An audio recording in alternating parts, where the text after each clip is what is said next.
Bonjour à tous, je suis Loïc Gervais, je suis l'auteur du blog médiateurnumérique.org. Je suis ravi de vous retrouver pour ce premier numéro de veille vidéo sur la médiation numérique. L'objet de cette vidéo est de rebondir sur un article lié à l'actualité et de voir comment on peut s'en servir comme objet de médiation numérique.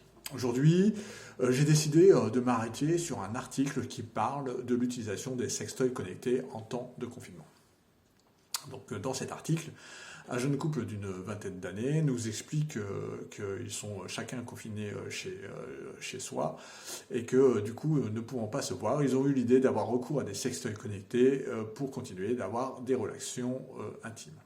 S'ils ont eu cette idée, c'est par l'intermédiaire d'une publicité Instagram. Premier objet de médiation numérique, comment fonctionne Instagram ? Comment une publicité de sextoy connecté atterrit sur mon fil Instagram? Est-ce que ce genre de publicité atterrit sur tous les fils Instagram? Est-ce qu'elle atterrit en particulier sur le fil Instagram de mon ado qui a 14 ans? Deuxième question. Pour aborder cette deuxième question, on va expliquer le fonctionnement du sextoy connecté. Donc vous achetez votre sextoy, il est relié par Bluetooth à l'application que vous avez téléchargée sur votre smartphone. Ça vous donne un code que vous confiez à votre partenaire qui va donc pouvoir activer votre sextoy à distance. Donc, deuxième objet de médiation numérique, qu'en est-il de la sécurité informatique de l'objet en question? Comment fonctionne le Bluetooth? Est-ce qu'il y a un risque? Je réponds tout de suite oui, il y en a un, et il y a même déjà eu des cyberattaques sur justement des sextoys connectés. Donc quelles sont les mesures que je peux prendre pour renforcer la sécurité informatique de mon réseau personnel? Vous trouverez des ressources tout à fait pertinentes sur l'Agence nationale de la sécurité des systèmes informatiques, ANSSI.fr,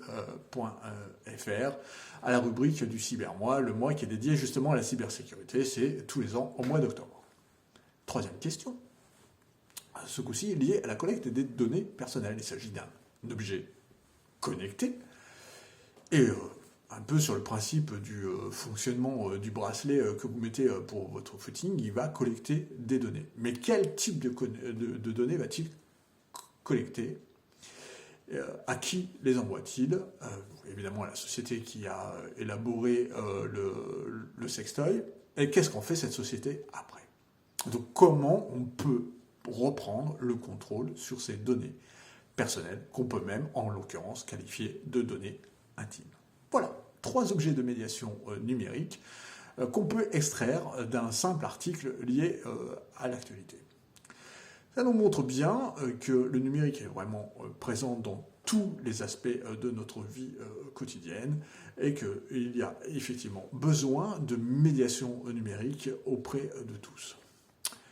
Je vous souhaite une excellente journée. Je vous dis rendez-vous une prochaine fois pour une prochaine vidéo, je l'espère. En tout cas, dites-moi si celle-ci vous a plu, s'il y a des sujets que vous souhaitez aborder plus particulièrement.